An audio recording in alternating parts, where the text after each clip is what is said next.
first episode. Hello everyone, my name is Rituro, but you can just call me Mr. Unemployable. Yes, we are back with another episode. My apologies for the delay between episodes, but here we are at the halfway point of the League 2 2020-2021 season. As you can see, it is January 2nd, 2021, and today's featured match pits us against second place, Yeovil Town. Oh, so many matches against Yeovil Town have gone poorly in football managers of years past. Also, Mansfield has been a bit of a problem for us, but totally different game, totally different teams, totally different league. Hopefully things go better. Before we get too far into today's episode, I want to recognize Atomic Sheep, who left a comment on YouTube saying, as a real-life Grimsby Town fan, I'm glad you are doing well. Well, thank you very much, Atomic Sheep. I think we can all be glad that Grimsby are sitting in third place. Not too shabby, an automatic promotion spot, but it is a very tight fight halfway through the season. In fact, for the longest time, 1st through 9th were separated by a single point, which meant you were bouncing up and down with alarming regularity. Thankfully, we seem to have settled, just for the time being, in third. The record of 11, 8, and 4. Very, very nice. Alright, let's quickly jump over to the international frontier. As we are in 2021, that means we are in a Cup of Nations year. That also means we've seen some awards go through, including, if we go to the squad here, Azubuike Egwekwe actually picked up Defender of the Year, and as well as African Interplayer of the Year. In fact, many of my players, because they all play for Dolphins in Nigeria, ended up being on the Inter Best 11, so great job there. Also, if we take a look at the nation's history here and go to the Best 11, the 2020 Best 11 should not shock anybody. Jira Eze up front, Rilwan Hassan, who absolutely exploded for goals in qualifying for Cup of Nations, gets on the Best 11 opposite Ahmed Musa. Not a shocker there. The midfield was a bit strange. Because of his injuries, Chuksanike was relegated to the bench. Instead, it's Nosa Igibor and Stanley Nwogu in the attacking midfield, or the central midfield roles, with Ogenyi Onazi in the D-mid role. That's not a shocker at all. He's just been rock solid for us. On the back line, this is not surprising at all. Ben Okafor, Azubuike Egwekwe, Alex Okechukwu, and Ife Ambrose are captain. In goal, Ayo Zokwo, the 19-year-old, has been a revelation in goal. He very well may unseat previous prodigy, Joseph Kolawole, which would be quite something. But that means we have two youngsters fighting for a goalkeeping spot, which is more than we can say for the Nigerian program for the last year and a half. Also on the bench, Wesu Shoimo, who has had a career renaissance at the ripe old age of 32 now, and had his birthday, still contributing to the national team while playing for Dolphins, so very happy to have him in the pool. Valentine Izuchukwu, not a shocker there. Imofred Friday up front, Segun Uzokwo. Abdullahi Ofere, who is, I tell you, this kid's going to replace Ife Ambrose at right back once Ambrose decides to hang up the boots internationally. And Chuksanike, whose career very well may be over with that injury, still making the bench for the Best 11. Competition-wise, we did indeed qualify from the group stage, but we didn't make it easy for ourselves. We ended up, as with that loss to Guinea, we ended up drawing them on points, finishing behind them on head-to-head goal differential. They beat us 3-0. We only beat them 1-0. So they got that top qualifying spot, and originally I was panicking, because how could I have possibly not won this group? Well, thankfully, we were one of the best second-place teams, and I had totally forgotten that the second place team table is a thing. We easily qualify as the best second place team in the table, along with the Democratic Republic of Congo and Madagascar. Overtop the likes of Guinea-Bissau, Mozambique, Congo, Burkina Faso, Malawi, Cape Verde, Benin, Gabon, and Zimbabwe.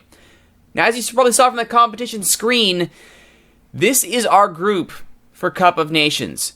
This is a disaster. And we're expected to reach the semifinal. This is, oh my goodness, my job just became absurdly tough. We're in the same group as the hosts, Ivory Coast. We have Senegal, the Cinderellas of the 2002 World Cup. South Africa, the hosts of a not too long ago World Cup. Was it 2006 or 2010? I think it was 2006, was it not? My point is this, we're in the same group as South Africa. This is just a nasty, nasty group to be in, and I do not like it one bit. The other three groups, Angola, DR Congo, Mali, and Zambia, Algeria, Cameroon, Egypt, and Tunisia, at least we're not in Group C. I will say this, at least we didn't get put in Group C. If A wasn't a nightmare enough, C is just brutal. Meanwhile, in D, Ghana, Guinea, Madagascar, and Morocco. Ghana should take that group in a cakewalk. Likewise, I would think that Congo and Mali should be able to get out of B, but maybe Zambia springs an upset there. Never quite know. Point is this, we are in a very rough group, and the FA wants us to qualify for the semifinals. So, it's going to be rough, and it's not going to be made any easier by the squad we have to take with us. As you know, we've been having injury trouble quite regularly in the pool, but this is our official 23-man squad for the Cup of Nations. Kolawole, Ozokwo, and Ize will be our goalkeepers. As you can see, Ozokwo and Kolawole, they are going to be fighting pretty heavily for it, which is good. Kolawole has hit his 2.5 potential, according to my assistant coach. Ozokwo has still got room to grow, which is fantastic, so I'm going to be spelling them off back and forth. Starting will be Ambrose, Okachukwu, Igwekwe, Okafor, Onazi, Musa, Hassan, Izuchukwu, Hassan, and Ozokwo. Segun Ozokwo, in theory, should be our best striker by a mile, but his performances have been less than stellar, which is concerning. I really wish he could play like he's, listed as being able to do. With 14 finishing, 16 dribbling, he should be just running through defenders like it's nobody's business. Yet he has trouble. On the bench, you've got Abdullah Afere, Stanley Nwago, Wasiu Shoimimo. Chidibere Nakwale is injured, but he should, in theory, be good to go. Again, 2 to 3 weeks, he should be good to go by the time Cup of Nations rolls around, so he's a bit of a gamble, but we're hoping he'll be fine for later in the tournament, or at least hopefully for our friendlies. We've got a friendly against Mozambique coming up, and a friendly against Canada, because I figured, hey, why not? Let's do some nationalistic pride before we go into Cup of Nations. Also, Rafael Agu, Chidira Edze, David Taiwo, who he very well could be a good left-sider for us, which is a spot where we are weak. Our depth at left back is we have depth, it's just not good. So hopefully he can provide some of that spark. Jude Ibrahim has finally returned from the wilderness. Imo Fred Friday and Kelechi Hanacho are also up front for us. But Jude Ibrahim had been cut for a while for not being good enough. Suddenly, he's hit his stride. Look at this, a 3.5. All of a sudden, Jude Ibrahim playing for Feyenoord. Yeah, yes, please. Please join my national team. Please make from that central midfield role. Very, very happy to have him back in the fold, looking very good. And he's only 20. Which is amazing. Very, very excited about where Jude Ibrahim can go for the Nigerian team. Apparently, this squad that I've assembled is the youngest average age in the entire Cup of Nations. So we're building for the future. I have no problem playing a young squad if it means we can build it for the future. So, very happy how we are doing for Nigeria. Over the Grimsby Town. How are things doing? If we go over to the squad screen here and take a look how the squad has been performing, the average rating, well, Tom Eaves has shown up and decided he wants to play 8 goals and 2 assists in 15 appearances, 11 starts. 8 goals and 11 starts is just unreal. What a return from Tom Eaves. A return to form, which is fantastic. Danny McKenna, despite not having many appearances, has been very good. He's been lighting up the reserve league, which has earned him a few starts. But again, he's only 2-star and the injuries haven't helped him. Raquel Pike, though, 7.13, 21 starts, 12 goals, 6 assists. That's exactly what I wanted when I signed him. Neil McGoldrick has also been the surprising starter on defense, though I am glad that I have both him, Alex Grant, where are they here? Cam Connolly and Harry Hickford to rotate through, because Hickford and Connolly have been, as you can see, middling. Considering that they have a better current ability than McGoldrick, that is somewhat worrying. Hickford's even more worried, because now he's demanding starting time because he thinks he's good enough. I disagree. But the fact that I can still rotate between 3 perfectly competent partners to Alex Grant is amazing. Very, very happy with that. The other thing to note here, and this is where I'm slightly concerned. Remember Jonathan Quinn? How he could do no wrong? Golden Boot candidate? Yeah, he's now a 2.5 striker. Not quite sure what happened there. Somehow his injuries just killed all his potential and ability, and he is now a shadow of his former self. He's on a good run of form recently. It's up to 5 goals and 5 assists, which is nice. But this intimidating striker that we had before is now nothing like he was. That's really kind of sad, because I needed him to be good beside Pike. But thankfully, Eaves, however, has shown up, and now he is getting the job done. I am a little bit concerned that both of their favored roles is target mid as opposed to, or target man, not target mid, as opposed to an advanced forward or poacher. But we're making it work. 20 goals between the two of them. That's what you call making it work. Joe Anovo has had his loan extended. It was for 6 months, but Jack Brimmer cannot get healthy for the life of me. He gets healthy, he'll get a game or two in, he'll get to match fitness, get injured. Or he'll, just as he recovers from his injury, injure himself in training. I still have high hopes for Brimmer, and 6.72 is not horrible, especially not for a 22-year-old with good underlying stats as he has. He's still got that potential, and I still believe he can hit maybe a 3-star before these injuries catch up to him. But man, I just wish he could stop getting injured, which is why I extended Anovo's loan to the end of the season. Gotta have that cover in place, and thankfully, Anovo is a very, very good cover, if not starter. He did renew his contract with his parent club, so sadly I will not be able to try and convince him to join us. Though I did, as you can see, I did cap time to Nigeria. So, you know, give him a little bit of a thank you very much. Now, the one thing I want to point out here is my young striker, Sean Scott. Sean Scott, as you can see here, 2-star currently. He's got potential to grow. He's another target mid, which is not the best.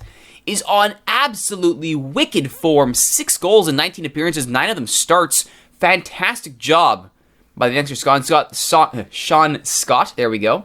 The problem is, he's on a decent $800 a week salary, which is good. However, he gets a salary bump after reaching 15 games to $1,100 a week. He has played 14 games, 6 starts, 8 subs. He plays another game, I gotta pay him another $300. I do not see Sean Scott making an appearance in the near future. Does that make me cheap? Does that make me an overly miserly person? Yes, it absolutely does. But I don't care because I want to keep costs down. As you can see, we're good 8,000 under, which is keeping my board very happy, but we're still bleeding money hand over fist. The buyout of Raquel Pikes, or not Raquel Pike, the buyout of Pierre Larauri from last season did not help our bottom line at all. That's the 300,000 we could be sitting on to help buffer us for the second half of the season. So, yeah, hoping we can try and staunch the bleeding as best we can. But one way to do that, though, is to win. And if you look here at our competitions and see how we're doing, well, would you look at this? We are in the North Final for the Johnstone's Paint Trophy. Yes, indeed, against Hartlepool. It'll be a League 2 finalist from the North. That's a guarantee. Someone from League 2 will go up against either Luton Town or defending champs Notts County from League 1. So it'll be a 1v2. It'll be a David versus Goliath final. Whoever shows up. But you gotta think, wait a minute, Hartlepool Town, how did you get through them, or get to them? Well, as you know, we got through Lincoln City, our rivals. 3-0 win. Fantastic. We then got through Barrie, a very favorable draw. Destroyed them. 2-0. Again, the scoreline did not reflect how well we absolutely dominated them. And then we drew Morecambe. We won 2-0. Absolute shocker that we got through. So if you're keeping track, that means we had defeated 1, 2, 3 League 1 teams out of 4 possible matches on our way to the North Final. Fantastic work in the Cup for Grimsby Town. The Mariners taking scalps left, right, and center. They also made it to the second round of the FA Cup, taking a 4-3 win over Dover Athletic. A gimme win to be sure. But the problem is a very, very unfortunate falling down. We just absolutely fell to pieces at the end of this match, which was not good at all. And the problem with falling to pieces at the end means people like Jamal Lowe can make it very, very scary. Not good, not good, not good. Thankfully, we held our own. Thank goodness. And we are on to the second round. We were beaten by Notts County, who are doing quite well in League 1, must be said. So losing 1-0 to them away is actually a very good result, all things considered. Also good results as we look up and down here. We've actually had a very, very good half year. 1 outright loss to Scunthorpe, 1 outright loss to Barnet. The rest of our league results have been wins or draws. Finally, we are showing signs of playing at the level of our opposition, which is as it should be. Not down to it, but at it. So if we are playing, let's say, the likes of, I don't know, let's say Peterborough, who have had a surprisingly bad season. They are down to 17th. Not good. 2-1 win at home, as it should be. Very, very good. Playing against a tough team who at the time they were league leaders, Portsmouth. 1-1 draw away to Portsmouth. That's what you expect. So now we're starting to show signs of gelling. Now we're starting to show signs of coming together. And hopefully that means, against our match here against Yeovil, as we start the second half of the season, we can actually get a win. Oh my goodness. Well, let's see what we can do here. It's a home match, and I know the home fans don't like it when I bunker in. So we're going to do our best here to try and make them happy.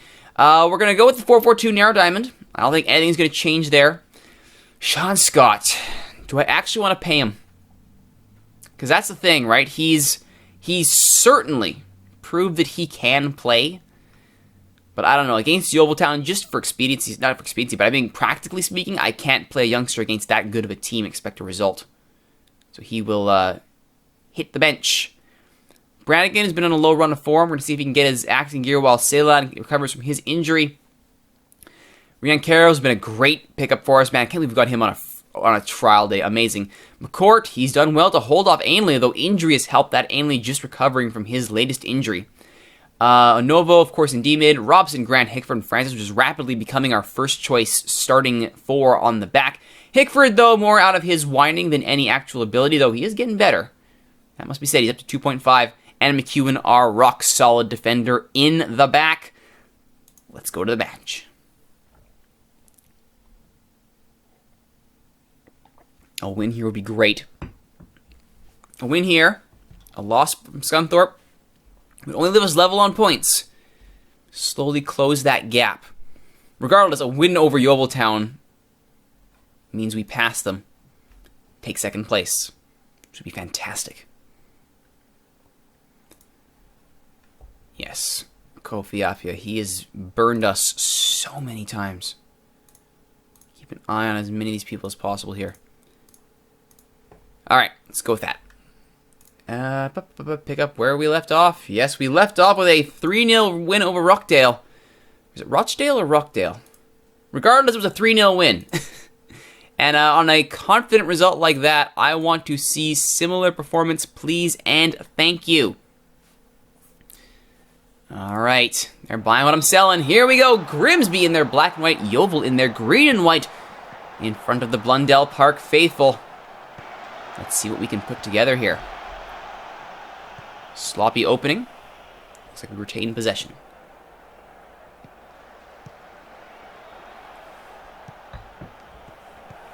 Moore. Back to Maguire. He's got help out wide, and that's where the ball goes. Vincent with the cross. Moore's header. He beats Hickford to the ball, which is why I've been reluctant to start him. Thanks, Hickford. And I mentioned earlier the financial trouble the club is in. We actually did get a bonus of 18,000 because John Daly, former player of ours, hit his 10th appearance for Notts-Co. So Notts County, while they may have beaten us in the FA Cup, they did pay us $18,000 for a transfer clause. So thank you very much. Cameron Brannigan has injured himself. That's not good because now I have to play Sean Scott. Congratulations, youngster. You're getting a pay bump. Not because I want to, but because we just lost Cameron Brannigan. That is not good at all. This isn't even Scott's best position on the park. Actually, no. Could I go defensive? Is this a possibility? Bring on Brimmer or Baldwin. This might actually be a better option here. Yeah, that's what I'm doing this here. Alright, so Baldwin for Brannigan. 4-4-2. Yeah, let's turn that around. Get a Novo into that ball-winning role. Yeah, actually, the D-mid's a supporting role, isn't it? And Novo's better when he's supporting, so we'll put him over there. Alright, McCourt into that playmaking role, please. Alright. I think that's all good. Alright. Bit of a setback, but it's okay. It's okay. 5-0 of the shots. Flipping to this formation may not have been a bad idea after all. Already 3 more shots. Excellent. Appy with a free kick outside the box. Gets 2 cracks at it. The first one is blocked. The second one high over the net. Yeah, our passing numbers are just atrocious. However, we have stymied them. That is good. Come on, boys. Do what you must. Our strike core has been absolutely shut down, though.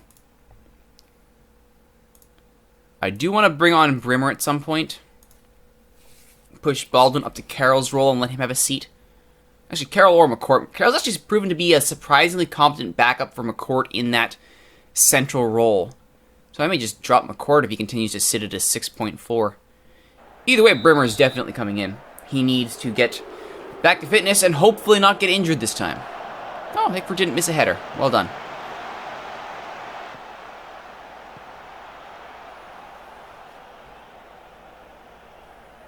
Honestly, against Yeovil, a 0-0 draw would be fine. This is not a team that fools around. Pike has really fallen off here. Pilkington is on. Let's keep an eye on him, shall we? Yeah, oh good. We shut down Appia. That's good. McCourt's free kick. Hits the wall. Ref decides not to play the ball. Good decision. Second effort from McCourt. Still got players in the box. He's brought down. It'll be a throw. Nothing comes of it. Alright. Let's,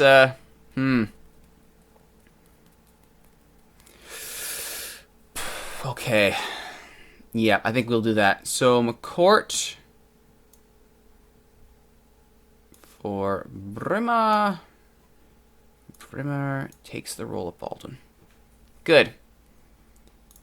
Alright, Brimmer. Please do not injure yourself.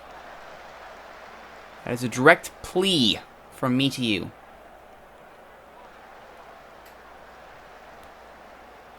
Alright, what's going on? Yeovil making more subs here.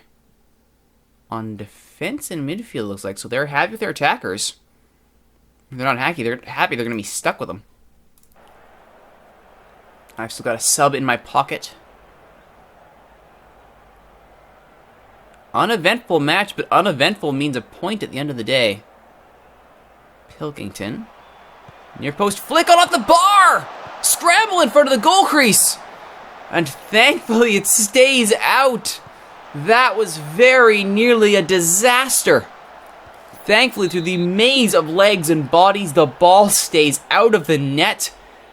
Didn't I just say this was an uneventful match? I'd like it to stay that way. Oh, and Appia.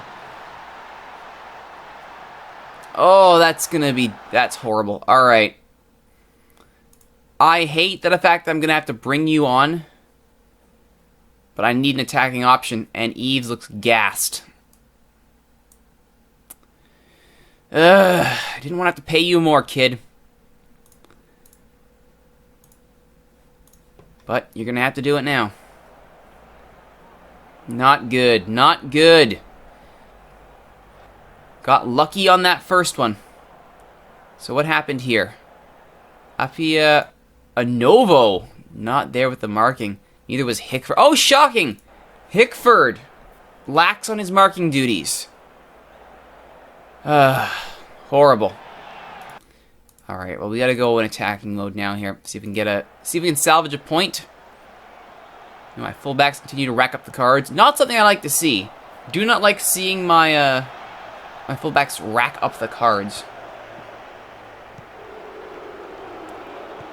Carroll. This is out Brimmer. Has not injured himself. That is good. Scott. Can the youngster make his payment with it? Pike! Yes! Oh, no.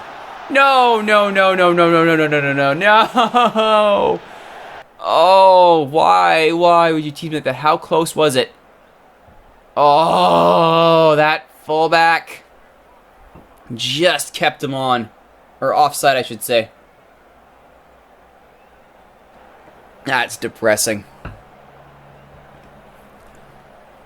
Oh, boy. Well, sadly, despite holding Yeovil for 80-odd minutes, it looks like an 84th minute strike will indeed be the undoing of Grimsby.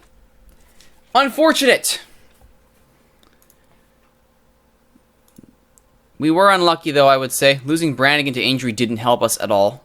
Being forced to bring in Scott didn't exactly help. But granted, another great game, despite being one of the rapidly declining defenders in Inovo, who is just awesome all the time. That's why I extended his loan. And with that, Yeovil actually passes Scunthorpe, who did lose. Actually, Chesterfield won as well, which means we dropped a 4th out of all that. Not good. Not good at all, but we're still in the hunt. As I said before, this is a very tight race atop the table. We could still get back into an automatic promotion spot, and goodness knows that's where I want to finish this season. Next time on Mr. Unemployable will be the 3-quarter mark, and we'll see how Grimsby Town are doing and how Nigeria did at Cup of Nations. My name is Rituro. Thank you so much for watching, everyone. If you like what you've seen, please be sure to like, comment, subscribe, favorite, share, tell your friends about these videos on YouTube, and don't forget, if you like watching them on YouTube, you can always watch me record them live at twitch.tv/Rituro. My name is Rituro. Just call me Mr. Unemployable. Thanks for watching, everyone. We will see you next time.